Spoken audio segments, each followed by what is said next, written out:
Quando eu era mais jovem, a minha casa de infância era o lugar mais apropriado para encontros da turma. Havia algumas razões para isso. Meu pai tinha uma enorme man cave no porão, com suprimentos quase ilimitados de cerveja. Além disso, meus pais geralmente nos deixavam beber lá embaixo e nos deixavam sozinhos na maior parte do tempo. Eu morava em um terreno bem grande e minha casa fazia divisa com uma floresta de tamanho razoável. Se você caminhava pela floresta a partir da minha casa, encontrava um caminho de terra. Do outro lado da estrada estava o reservatório, um lugar que ganhou meu coração desde que eu era criança. Eu cortei inúmeras aberturas na cerca do reservatório. Tantas, na verdade, que a comissão de água parou de consertá-las. Afinal, é ilegal para qualquer civil invadir a propriedade do reservatório. Mas, quando criança, aquele lugar era meu santuário. Eu ia lá para fumar, para me afastar dos meus pais, para nadar, para pensar. Era realmente um lugar bonito e provavelmente a única coisa que sinto falta daquela época da minha vida. Uma vez, meus amigos e eu estávamos jogando algumas partidas de sinuca no meu porão, com uma música eletrônica irritante tocando ao fundo, quando meu amigo Chester teve a brilhante ideia de fazer uma trilha pela floresta até o reservatório. O tédio estava começando a se instalar, e então todos concordamos. Além disso, o sol ainda não tinha se posto, então não seria um pesadelo tentar navegar. Éramos 5, eu, Chester, Rick, Jasper e Hassen. Não consigo me lembrar de muitos detalhes, mas tenho certeza de que Rick e Hassen pegaram algumas cervejas para a jornada. Eles eram os bebedores do nosso grupo. Eu já havia bebido algumas, então não queria exagerar. O reservatório era enorme, então, mesmo após cruzarmos a cerca, ainda tínhamos um bom trecho a percorrer. Honestamente, ainda estava um pouco lamacento na floresta devido à chuva anterior, mas já estávamos comprometidos com o plano. Havia um penhasco do lado mais próximo que costumávamos frequentar, então foi para lá que fomos naquela noite. Depois de um tempo, decidimos continuar caminhando e nos encontrar no outro lado do reservatório. Para chegar lá, teríamos que caminhar ao longo do lado próximo até o final, onde poderíamos atravessar para o outro lado. Então, poderíamos andar ao longo do lado mais distante até chegarmos a uma seção bem suave que costumávamos chamar de praia. Após cerca de 20 minutos de caminhada, nos encontramos do outro lado do reservatório. Finalmente, foi então que as coisas começaram a ficar estranhas. Hassen levantou a mão e apontou para a distância. Lembre-se de que estávamos do lado mais distante do reservatório, em forma oval. Mas ainda não havíamos caminhado até a praia. Hassen estava apontando para a nossa direita, onde percebemos que algo estava se movendo em direção ao reservatório, no mesmo lado em que estávamos, embora muito mais distante.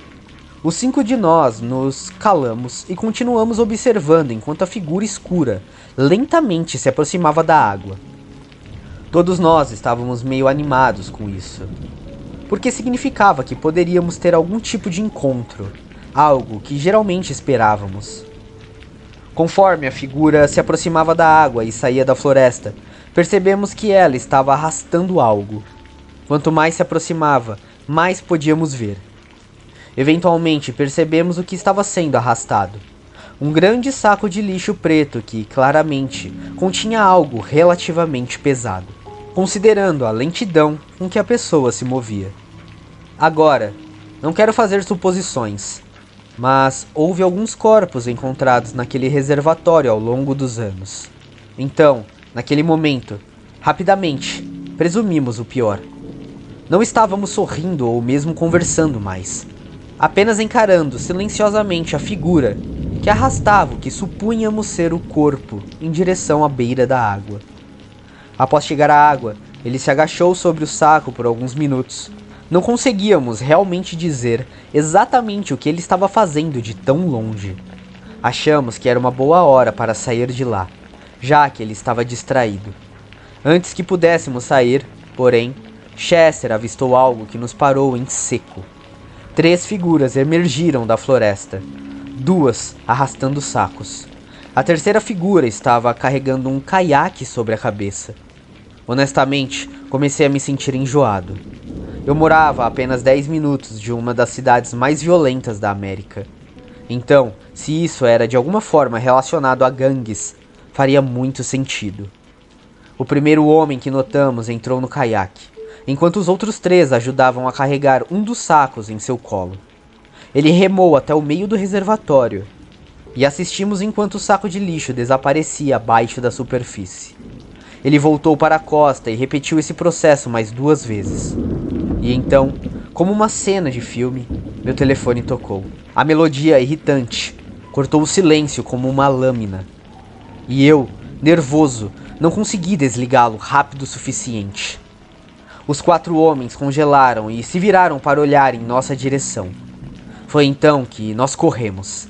E assim, a santidade do meu reservatório dos fundos estava perdida para sempre. Rick lançou um olhar por cima do ombro e gritou que eles estavam nos seguindo. Foi o momento mais assustador da minha vida. Correr na floresta é, na verdade, incrivelmente difícil. Considere a ameaça de morte e fica 2 vezes pior. Corríamos por toda a margem. Cruzamos e começamos a nos dirigir pela floresta do lado próximo de volta para o buraco da cerca. Não sei se era o nervosismo, o álcool ou ambos, mas para salvar minha vida, não consegui me lembrar de onde estava o buraco maldito.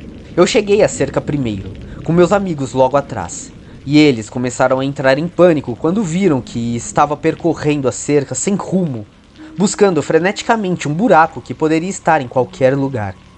Corríamos ao longo da cerca e eu estava pronto para desistir, quando Rick apontou à nossa frente e gritou que estava a apenas alguns metros de distância. E nós saltamos em direção a ele. Enquanto ajudava Chester a passar, ouvimos o som de um galho de árvore sendo pisado, não muito atrás de nós, e eu sabia que eles estavam se aproximando. A perseguição não terminou ali. Corremos pela floresta até o meu quintal e ficamos aliviados por termos conseguido chegar. Foi então que Hassen chamou a polícia. Contamos a ele o que aconteceu e disseram que enviariam uma viatura para minha casa imediatamente. Eu sabia que iria me dar mal por invadir, mas não me importava naquele momento. Meus amigos estavam aliviados por estarem seguros, mas eu não estava tão relaxado. O caminho do reservatório até minha casa não era muito longo, e eles poderiam facilmente ter seguido nossas marcas deixadas na trilha. Eventualmente, a polícia chegou e ouviu o que dissemos. Eles vasculharam minha propriedade em busca de sinais de que fôssemos seguidos, e meu estômago despencou quando realmente encontraram um. Havia um par de pegadas enlameadas que levavam até a cerca do meu quintal, que eu disse à polícia que não eram nossas. Eles perguntaram se eu tinha certeza e eu confirmei que sim, porque eu pularia minha própria cerca do quintal. Por sorte, a polícia não encontrou ninguém escondido na minha propriedade. Então, eles foram embora e me disseram que me manteriam atualizado sobre a situação do reservatório. Para minha surpresa, eles realmente fizeram isso. Após alguns dias, a polícia retirou 3 corpos do reservatório, sem surpresas, e isso se tornou uma grande notícia por um tempo.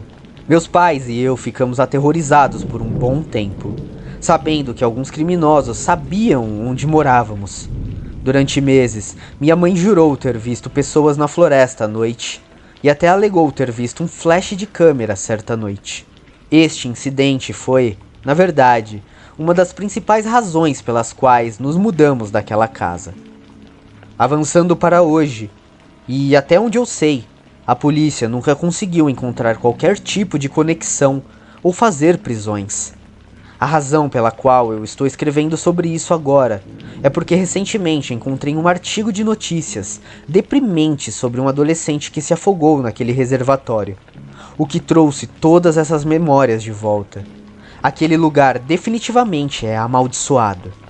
E ainda me pergunto sobre todas as tragédias que podem ter ocorrido lá e que ninguém sabe.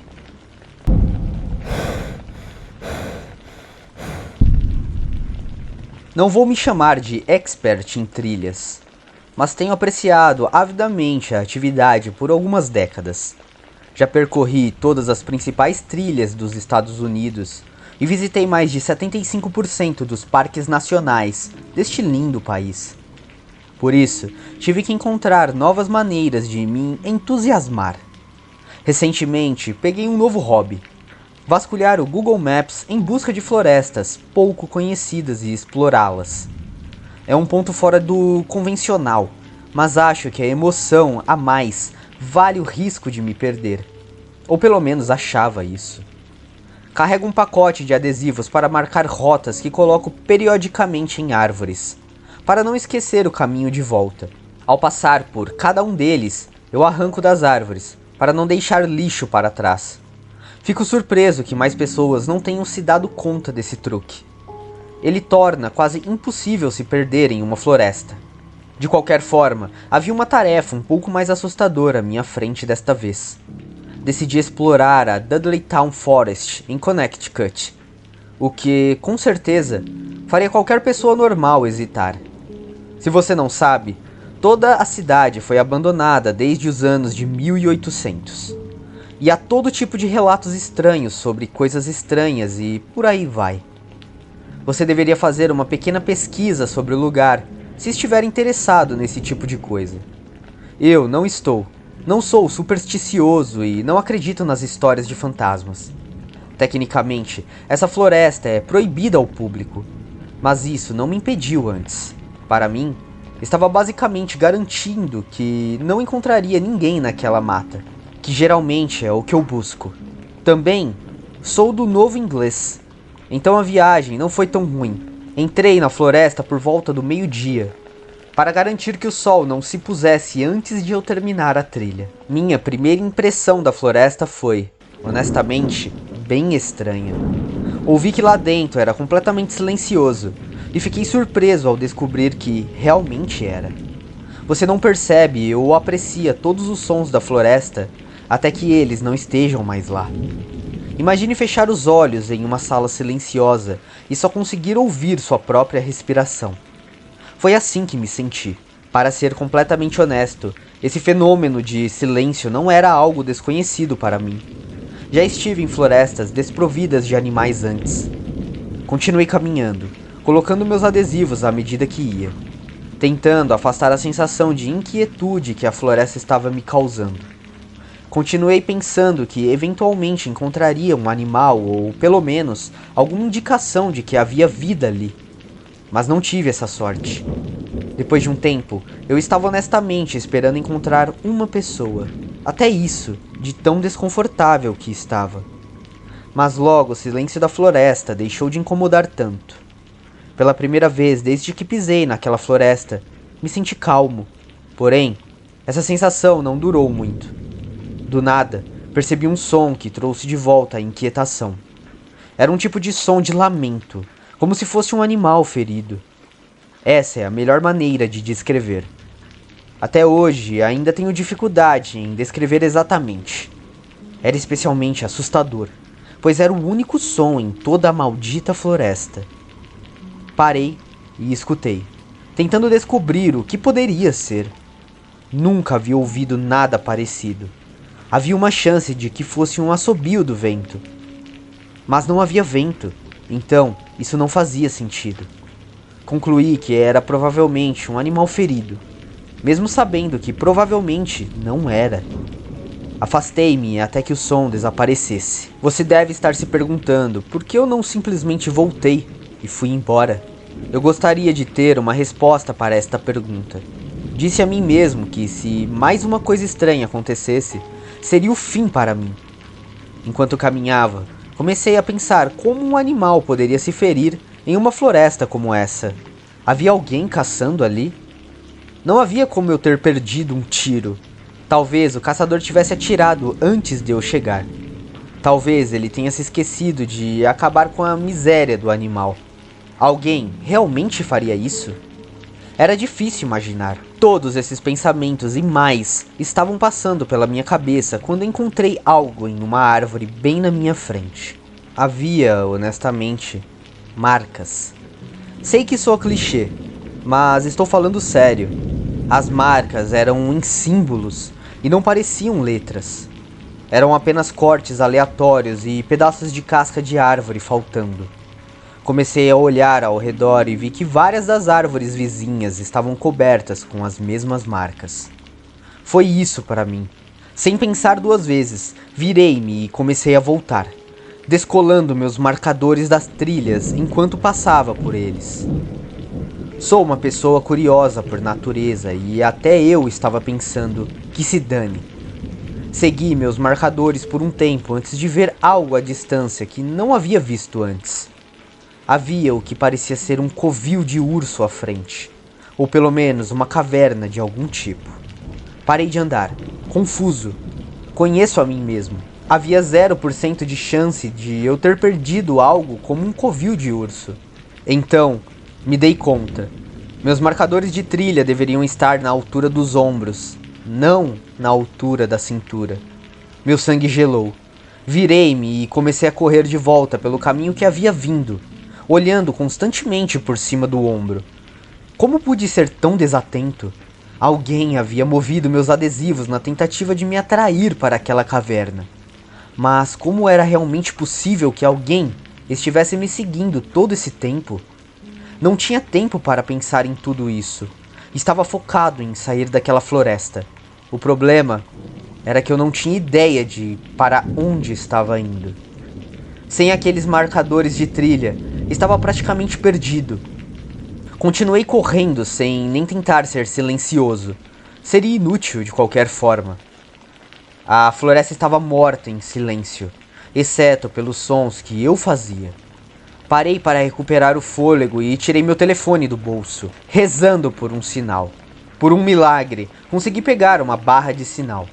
Encontrei a localização do meu carro estacionado no mapa e percebi qual direção precisava seguir. Não estava longe, e assim que percebi isso, o sinal caiu. Não importava, agora eu sabia para onde eu estava indo. Então, o lamento começou novamente, só que desta vez estava 2 vezes mais alto. Corri mais rápido do que nunca, mesmo que meus ouvidos mais ápidos estivessem atrás de mim. O som parecia vir bem atrás de mim, mas toda vez que me virava, não conseguia ver nada. Depois dos 10 minutos mais terríveis da minha vida, finalmente alcancei a borda da floresta, e o lamento parou abruptamente. Saltei no meu carro e acelerei antes que aquilo que estivesse me perseguindo tivesse chance de me alcançar. Aquele dia arruinou a caminhada para mim. Aqui está a minha explicação racional para o que aconteceu. Algum eremita ou maluco da floresta vive por ali, e me notou antes que eu o visse. Então, por algum motivo, ele me seguiu e bagunçou meus marcadores de trilha, esperando me atrair para aquela caverna. Estou assumindo que ele tinha um apito ou algo que fizesse aquele barulho de lamento. O que explica por que parou tão abruptamente, assim que percebeu que não ia me pegar. Sei que há buracos nessa explicação. Como alguém poderia assobiar por tanto tempo enquanto corre em alta velocidade? Estou aberto a sugestões de explicações. Talvez haja uma razão pela qual essa floresta é proibida para civis.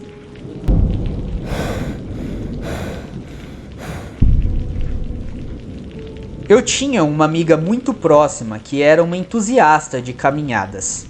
Vamos chamá-la de N para proteger a sua identidade. Ela passava a maior parte do seu tempo livre explorando trilhas na região dos Apalaches, entre Tennessee e Carolina do Norte. Não importava a época do ano, ela sempre estava fora, caminhando. Em um verão, decidiu passar algumas semanas percorrendo a trilha dos Apalaches. Não pretendia fazer o percurso completo, apenas queria conhecer o início, na montanha Springer, na Geórgia, e terminar no Parque Nacional Shenandoah, na Virgínia. Eu a apoiei e incentivei a seguir em frente. Até ajudei a arrumar suas coisas e organizamos para que eu a encontrasse onde a trilha cruzava a área de Newfound Gap, no Parque Nacional de Great Smoky Mountains. Eu iria levar novos suprimentos e caminhar com ela por alguns dias enquanto ela estava no parque, que ficava perto de onde eu morava na época. Chegou o dia dela começar sua jornada, e eu a levei até o ponto de partida. deixando para trás uma Anne muito animada e determinada. Durante as primeiras semanas de sua viagem, recebi vários cartões postais dela, que ela enviava ao parar para pegar suas encomendas pré-arranjadas de comida e suprimentos. Ela escrevia sempre que podia, para me assegurar que estava segura e fazendo um bom progresso. Eventualmente chegou julho, e o dia em que eu iria encontrá-la se aproximava. Antes de ela partir, nos sentamos e calculamos quando ela chegaria ao abrigo nas montanhas onde estávamos marcados para nos encontrar. O dia 10 de julho foi a data que decidimos. Ela deveria me enviar um cartão postal no último ponto de reabastecimento antes de nosso encontro. E, fiel aos nossos planos, recebi um. O cartão detalhava que ela se sentia ótima e que estava a caminho de me encontrar no abrigo Mount Lent no dia 7 de julho. Recebi o cartão no dia 2 de julho. Íamos ficar lá por uma noite, ter um jantar e descansar antes de continuar na trilha. O Mount Lent Lodge era um dos destinos mais populares no parque, e era preciso fazer a reserva meses antes para garantir um abrigo por uma noite. Era importante que mantivéssemos nosso cronograma, e Anne sabia disso muito bem. Preparei todos os suprimentos necessários e pedi para meu namorado na época me levar até o ponto de partida. Ele iria caminhar comigo até o abrigo e partiria assim que eu me encontrasse com a Anne. Tivemos um ótimo tempo caminhando, aproveitando as vistas deslumbrantes dos Smulks enquanto subíamos as íngremes trilhas. Ofegantes e suados, finalmente chegamos ao abrigo e eu esperava que Anne estivesse lá nos esperando. Era meio tarde e estávamos há algumas horas atrasados em relação aos nossos cronogramas. Fomos até a recepção para verificar se ela havia chegado e feito check-in, mas descobrimos que ela ainda não havia chegado. Não pensamos muito sobre isso, pois você nunca pode ter certeza de quando alguém vai chegar nessas situações. Então, pegamos nossas coisas e nos instalamos em nosso abrigo. Fomos ao lodge tomar um café e lemos nossos livros enquanto esperávamos Anne chegar. O pôr do sol chegou e ela ainda não tinha aparecido. Foi quando comecei a me preocupar. Meu namorado e eu caminhamos até o escritório e perguntamos se alguém chamado Anne havia tentado fazer o check-in. E, para nossa decepção, ninguém tinha. Voltamos para o nosso abrigo e meu namorado tentou me acalmar enquanto minha ansiedade começava a tomar conta de mim. Ela provavelmente está atrasada. As trilhas nessa área do parque alcançam as maiores elevações da região dos Apalaches. Ela deve ter cansado e ficado para trás, ele me assegurou. Se ela não chegar hoje à noite, provavelmente virá amanhã. Não se preocupe. Tentei deixar suas palavras acalmarem minhas preocupações, enquanto nos deitávamos para descansar, mas passei uma longa noite sem sono. Ela não apareceu no dia seguinte. Esperamos no escritório por horas, mas ela nunca apareceu. Por volta das 2 da tarde, decidimos descer pela trilha da direção de onde ela deveria vir. Avisamos a moça do escritório para informar a Anne que voltaríamos se ela chegasse enquanto estivéssemos fora. Retornamos por volta das 5 horas da tarde e descobrimos que ela não tinha estado lá. A partir deste ponto, as coisas ficaram caóticas. Não entrarei em muitos detalhes, mas não tivemos outra escolha a não ser deixar o local e voltar para casa, deixando nossas informações de contato com o pessoal de lá para que nos avisássemos se ela aparecesse. Os dias passaram e não havia sinal dela. A ansiedade, culpa e medo me consumiam nos dias seguintes. Não sabíamos como acionar a polícia, e grandes grupos de busca foram enviados. Os Rangers, a polícia e os voluntários vasculharam a área entre onde ela foi vista pela última vez e onde deveria chegar. Quase uma semana e meia depois, encontraram-na machucada e faminta, escondida em uma ravina a cerca de 30 milhas da trilha dos Apalaches e do abrigo onde ela ficou pela última vez. Um dia depois, finalmente pude vê-la no hospital. Ela não contou nada à polícia sobre o que havia acontecido, não tinha falado absolutamente nada.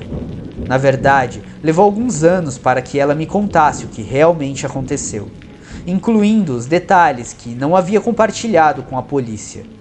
A experiência me fez desistir de caminhadas completamente. Não tenho certeza se ela gostaria que eu compartilhasse isso com vocês, mas quero que as pessoas estejam cientes de que isso existe e que é algo que você deve ficar atento ao fazer trilhas. Os Smooks provavelmente não são o único lugar onde isso pode acontecer. Contarei exatamente como lembro, nas palavras dela, da melhor forma que posso. Saí do abrigo por volta das 8 da manhã do dia 31 de junho e caminhei a maior parte do dia, fazendo um bom progresso. Estava descansando e comendo alguns lanches para me dar o último impulso de energia que eu precisava para chegar ao meu acampamento naquela noite. Era final de tarde e foi quando ouvi pela primeira vez. As vozes de homens vinham de uma boa distância, mas pensei que eram apenas alguns caras caminhando pela trilha. Nada de extraordinário. Sentei-me lá por mais 15 minutos, mas ninguém passou. As vozes iam e vinham. Era estranho, mas neste ponto, eu já estava caminhando sozinha há algumas semanas, então assumi que eu estava apenas imaginando coisas na minha cabeça. Por falta de contato humano regular, peguei minhas coisas e continuei meu caminho. Chegando ao meu acampamento bem quando o sol se pôs e as luzes estavam diminuindo. Montei meu acampamento e pendurei meus pertences em fios para mantê-los longe de ursos e outros animais, caso decidissem aparecer. Estava relaxando no meu saco de dormir, lendo um livro quando ouvi novamente as vozes, mais altas agora do que antes. Eu conseguia distinguir levemente os fortes sotaques da região dos Apalaches, embora ainda fosse difícil entender a conversa. Esperei pelo som do amassar de folhas ou quebrar de galhos, indicando que os caminhantes estavam se aproximando, mas o som nunca veio. Fechei os olhos e me forcei a dormir. Você está apenas ouvindo coisas, disse a mim mesma. Na manhã seguinte, fui recebida pelo suave som dos pássaros cantando e uma brisa leve soprando pelas árvores e contra minha tenda. Saí para fora e, para minha desilusão, encontrei alguns pacotes de comida desidratada espalhadas pelo chão. Pareciam ter sido rasgados e toda a comida havia sumido. Eram apenas alguns pacotes, então ainda tinha um suprimento decente, eu acho. O que era estranho era que minha mochila estava totalmente fechada e não mostrava sinais de roeduras ou arranhões que um animal teria deixado. Arrumei meu acampamento, sentindo-me ansiosa, tentando não pensar na coincidência das vozes que ouvi na noite anterior. Caminhei mais rápido naquele dia, tentando manter um ritmo acelerado na esperança de deixar as vozes estranhas e os acontecimentos estranhos para trás. Estive caminhando por algumas horas, passando por uma quantidade mínima de pessoas, quando ouvi as vozes novamente. Elas não sumiam. Desta vez, pareciam sempre estar a uma distância constante atrás de mim. Não importava quantas vezes eu olhasse por cima do meu ombro, nunca consegui encontrar ninguém. Cheguei ao meu próprio acampamento e tomei a decisão de caminhar pela noite. Se essas pessoas que me seguiam fossem perigosas, eu não queria montar meu acampamento e me deixar em uma posição vulnerável para ser atacada. Caminhei devagar durante a noite, usando minha lanterna como guia. As vozes pararam algumas horas atrás, e comecei a sentir que havia conseguido me livrar delas, quem quer que fossem. Cheguei a uma pequena abertura na trilha e decidi descansar por algumas horas, pois meus pés pareciam em chamas de tanto que eu havia caminhado. Nem tinha tirado a tenda da mochila quando ouvi as vozes, dessa vez bem atrás de mim. Ali está ela. Uma voz profunda soou em meus ouvidos, e eu me virei, apontando minha lanterna para os olhos de dois homens que pareciam esfarrapados, sujos e desgrenhados. O olhar nos olhos deles era sinistro, e nunca esquecerei a sensação de como minha pele se arrepiou sob o olhar deles. Gritei e saí correndo na direção oposta, ouvindo os pés descalços deles correndo pela trilha atrás de mim.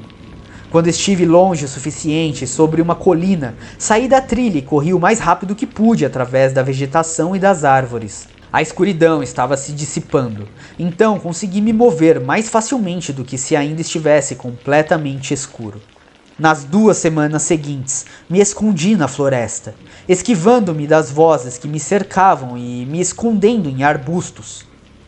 Eles nunca estavam longe. Às vezes, eu os via vagando, conversando sobre as coisas que queriam me fazer. Pareciam não ter se banhado há meses, e ambos usavam apenas calções de carga rasgados.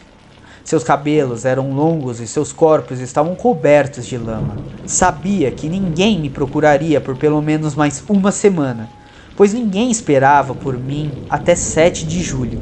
Mal consegui me manter viva, lutando para encontrar água e racionar minha comida. Sabia que se eles me encontrassem, fariam coisas ruins comigo. Sentia isso nos olhos deles. Sentia isso quando olhava para seus punhos cerrados e ouvia suas vozes roucas.